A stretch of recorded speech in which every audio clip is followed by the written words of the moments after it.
Hej så alle sammen og velkommen til en ny video her på Hjemmedrengenes kanal. Det er blevet tid til vores allerførste smagstest. I den her video der har jeg selvfølgelig købt 5 forskellige drikkevarer fra online-kiosken. Det er ikke betalt og sponsoreret af online-kiosken eller nogle af de firmaer, der har produceret de her drikkevarer. Jeg kan lige sige, at vi har faktisk lavet noget i stil med det her før, hvor vi gjorde det på min kanal, men de optagelser blev desværre slettet, inden jeg fik dem helt overført til Google Drive. Men altså, det er jo det, der kan ske. Jeg synes ikke... lige en tippe, ved du hvad jeg vil sige til det nu? Og hvad? Fjols! Ja, det er jo længe siden. Det er godt, men det var fucking dumt gjort. Ja. No. Men altså, i hvert fald, jeg synes ikke, vi skal spille mere tiden med at snakke. Jeg tænker, vi skal se at komme i gang med den her. Men jeg lader selvfølgelig dig vælge, hvad skal vi starte med faktisk? Altså, vi har jo en A&W Root Beer, en Earl Brew, en Monster Rehab Monster Peach Tea, en Monster Assault og en Warheads med Sour Blue Raspberry Soda. Jeg tænker måske vi starter med Rehab. Og så Rehab, og den her, jeg vil sige, jeg tror første gang jeg stødte på den her sådan, Rehab her, det var sådan, jeg tror det har været i Guldborgs video, hvor de skulle smage alle monster man kunne få. Og de udkårede den her til at være den bedste ud af den bedste, fersken iste monster, der de havde med i videoen. Men nu har vi jo ikke smagt så mange af de der sådan fersken monster, så vi kan ikke helt være enige med dem, men i hvert fald. Ja. Vi har ikke prøvet før, hvis vi er enige med dem, men vi kan bare ikke bruge dem, så vi kan ikke sige om vi er enige eller ikke er enige. Det dufter faktisk af iste, faktisk. Ja, helt vildt der. Om det smager sådan. Altså, men om det er en billig eller en dyr iste, man køber, det ved jeg ikke. Skål. Nå, skål. Så. Altså, der er meget svag brus i det her. Ja. Og jeg kan næsten ikke smage brusen. Nej. Altså en monster plejer jo at have brus i sig, men det her monster, det har jeg ikke. Simpelthen. Så ja, men i hvert fald. Jeg tror, at isen brus var også med ret dårligt ved min mening, ved at tro i hvert fald. Jeg er ikke sikker. Men jeg tror ikke, hvad jeg gør. Altså nu har jeg jo ikke drukket så mange slags iste med fersken, så jeg skal ikke kunne svare på, hvad der har været det bedste, men i hvert fald, jeg tænker lidt, at skal den over i den gode ende, den dårlige ende, eller den neutrale ende? Det vil sige, neutral, det er bare sådan, ja. Jeg synes neutrale ende, den er okay, men jeg synes ikke, den er så lidt kedelig efter min mening. Men altså, den står sådan lige her i midten mellem neutral og dårlig. Præcis. Så gør sådan her. Ja, mellem god og kedelig. Ja, så mellem god og kedelig. Ja, sådan, altså hvis den skal være mellem god og kedelig, så skulle den næsten have stået herovre ved neutral. Det er neutral, altså mener. Okay. Yes. Men den her, det er en, altså jeg har faktisk ikke drukket en eneste af de her Warheads sodavand, og det med Blue Raspberry. Men jeg elsker ting, der smager Blue Raspberry. Jeg også smager helt vildt. Altså på lov, hvis der var en drikkevare, der smagte af Blue Waffles. Fy for helvede, nej, no, det er bare klamt, det er for klamt det der. Og bare folkens, nu ser jeg ikke, hvad Blue Waffles er, men bare I skal ikke fucking søge på det. Jeg har gjort det før, og jeg kan ikke anbefale det. Præcis. Tag det for 2 fuldtidsidioter her.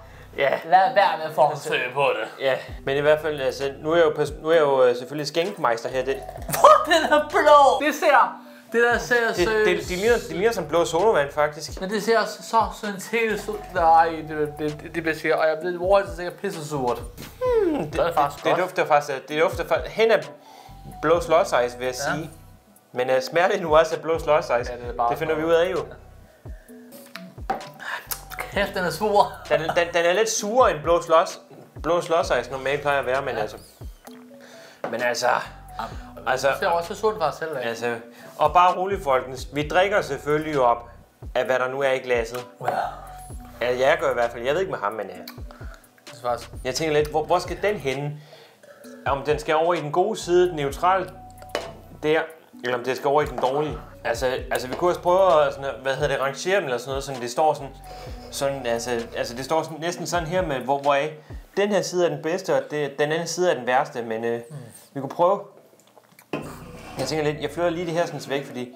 Men altså, jeg tænker lidt, at... Jeg vil sige, at den er bedre end den der med Rehab, synes jeg. Ja, Rehab, så jeg sætter den herover. Den er bedre, men det er den bedste indtil videre. Yes. Nu er det jo din tur til at vælge, hvad skal vi have? En Root Beer, en Earn Brew eller en Monster Assault? Den der. Og så vidt jeg har læst, så skulle Earn Brew være, udover at være en læskedrik, så skulle det også være Skotlands anden nationaldrik, udover whisky. Og jeg må altid sige, jeg har ikke smagt den her før, faktisk. Der er ingen af dem her, vi har smagt før, faktisk. Og det er seriøst med en, skal jeg lige sige. Præcis. Altså, vi vil jo aldrig tage drikkevarer med i smagstest, som vi havde smagt på i forvejen. Ja. Det er jo snyd. Men i hvert fald...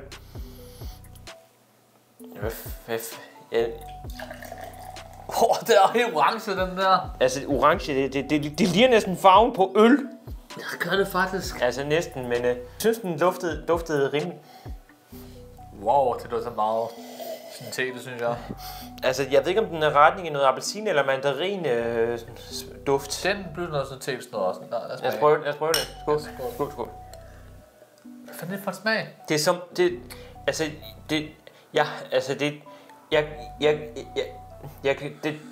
er som om den smager noget, jeg kan fornemme, vi har smagt før.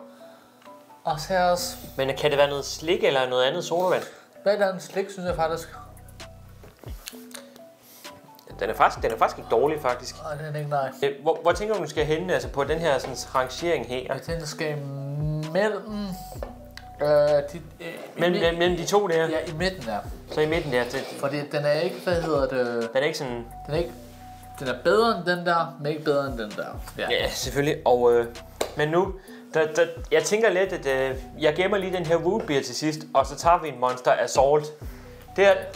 Så vidt jeg har hørt, så skulle det her være blandt de monster, der ankom, da Monster sådan rigtig kom til Danmark. Og jeg må altid sige, at jeg har altså kun drukket Monster siden 2019, tror jeg.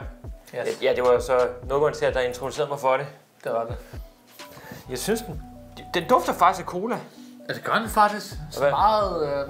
Men har den cola-farve? Det har den, yes! Ej, altså det er faktisk, jeg er faktisk spændt på det her, fordi mig og Nordjyllands, vi kan faktisk godt lide cola. Jeg er dog for det meste Pepsi Max. Jeg er for vores cola også. Ja, det er det også. Og egentlig siger noget for jo, Pepsi er cola. Det er bare noget mærke af cola. Bare det hedder Coca-Cola, som det ikke er cola. Bare det ikke hedder Coca-Cola, som det ikke er cola. Ja. Fordi det originale hedder Pepsi Cola. Firma hedder Pepsi Cola. Pepsi Max er en anden udgave af Pepsi Cola. Ja. Færdig arbejde. Ja. Smager cola. Ja, det... Sådan en mild cola, vil jeg faktisk sige. Altså, det vil sige, den er ikke så stærk som det normale cola, man kan få. Ved den smager hen af? Altså, det skulle aldrig være noget i retning af noget, er det ikke det, man kalder Harpo Cola eller noget? Eller hvad er det, du forsøger at få frem til? Harpo Cola, den er mere stærkere, den her, det er faktisk mere stærkere end cola, det er mere brus i. Men den her er faktisk, som jeg synes smager lidt hen af, jeg kunne finde, hedder nogen, Red Bulls Cola. Red Bulls Cola, altså, jeg har ikke kunne finde en eneste Red Bull Cola her i, ja.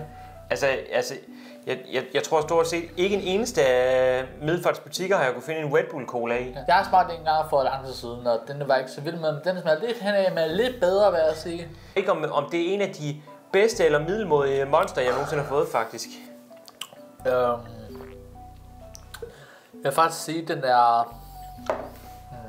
Og ja, jeg ved godt, jeg lige har drukket resten af mit glas, men det altså selvom det enten er en af de bedste eller en af de middelmådige monster, jeg har fået, så er den der stadig så god, jeg drikker den op. Yes. Men jeg ved ikke med dig, men jeg ved ikke om det er en af de bedste, eller det er en af de sådan middelmådige cola, monster. Jeg vil sige, den er... Jeg vil faktisk sige, den er... Jeg er lidt i tvivl her faktisk, men den er faktisk meget dyrk, den her. Fordi på... Altså smagsmæssigt kan jeg... Eller sådan... Smagsmæssigt synes jeg, at den er dårligere end den her. Dårligere end den der, okay. Den er mere kedelig i hvert fald. Ikke dårlig, bare kedelig, synes jeg. Nå, okay. Men... Den er heller ikke dårlig på den måde.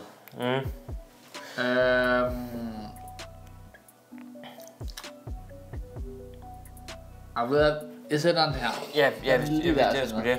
Okay, til den, som jeg har udskudt til sidst, fordi en root beer, og jeg må altid sige, jeg har aldrig smagt en root beer. Jeg har hørt, at jeg har hørt en del om det, og altså jeg vil sige, altså selvom der står root beer, så er det altså ikke en øl. Der er 0 alkoholprocent i det, er sådan en læskedrik, og der er ingen koffein. Ingen koffein, det står på engelsk. No caffeine. Jeg beklager mit engelske. Jeg er sprogsbasser, når jeg går engelsk. Ja, præcis. Det er også derfor, jeg synger. Det er også derfor, jeg laver video på dansk og synger på dansk. Ja, præcis. Så, men i hvert fald, der ikke. Men jeg kan vide, om det så har samme farve, som en normal øl vil have. Yes. Jeg prøver at tage den. Det lugter faktisk lidt af tyggegummi, synes jeg. Altså, det er enten noget sød tyggegummi, eller også dufter det af sød tandpasta. Ja, enten det eller sød tandpasta, det er rigtigt. Altså, det er fuldstændig... Den ligner faktisk lidt... lidt en mørk øl, gør den ikke det? Ja, så lad mig se... Sådan en lidt form for lidt tynd mørk øl. Jeg ved det ikke, men altså... Men i hvert fald... Skal i hvert fald...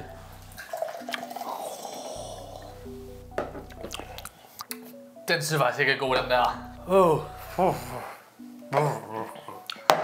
Jeg var lige ved at rejse mig op spændt ud der, fordi det synes jeg ikke var godt. Det er sjovt der, fordi der rent man siger, at root beer skulle være pisse godt. Jeg kan ikke lide det. Jeg synes det er for bittert, det der. Altså, det er som om, det er en af de læskedrikke, hvor duften er bedre end smagen. Lige præcis. Jeg tror i starten for smag, så man får sådan en god omgang af et eller andet sødt, hvad hedder det, enten noget sødt tandpasta smag, eller tyggegummi. Det der er bare fucking bitter. Altså dog kan jeg ikke komme i tanke om, hvad det er for noget tyggegummi, men hvad det er for noget. Hvad fanden hedder det? Ikke det med de der, den der har ude på, eller sådan noget? Med de lysrøde der, man kan boble med. Jenka! Det var den, hed jeg, yes! Den dufter af det der Jenka-tyggegummi. Det gør den, men det smager overhovedet ikke sådan. Man kunne få det, vi var børn. Men det smager bare... Undskyld, jeg siger det. Folk, der godt kan lide root beer. Undskyld til jer, men... Kæft, det smager godt for mig, det der. Puha, hvor er du klam. Puha, hvor er du klam. Væk med dig, mand. Væk med dig. Vurderingen for den her video her, det er den her, der nok er nok den, vil være... Ud af de 5 her, der vil så er det den her, vi vil være mest tilbøjelige til at anskaffe. Præcis. Fordi det er et problem, jeg har med, at den er rigtig sur. Men smagen er fantastisk, synes jeg. Altså sur, det er Warheads jo. Præcis. Men jeg kan godt fornemme det. Det er ikke være for alle. Det er ikke så slik, men det er i hvert fald alle den der overhovedet ikke. Fordi det er virkelig for folk, der ikke kan lide så slik. Men jeg kan godt lide så slik. Og den der kæft nok. Men det var alt, hvad vi havde for den her video. Vi vil sige tusind tak, fordi I har set med på den her smagstest. Hvis I kunne lide den her video, så husk eventuelt at smide en like. Og tryk på abonner og tryk på klokken, fordi så får I notifikationer op i jeres newsfeed hver eneste gang, vi uploader en video. Jeg håber, I har nydt at se med. Og vi ses forhåbentlig igen til en anden god gang. Og indtil da, så hjemmedrengene signing off. Altså, det er som om, jeg glemmer hele tiden den der outro der. Det var den der. Skål. Skål på den bedste. Yes.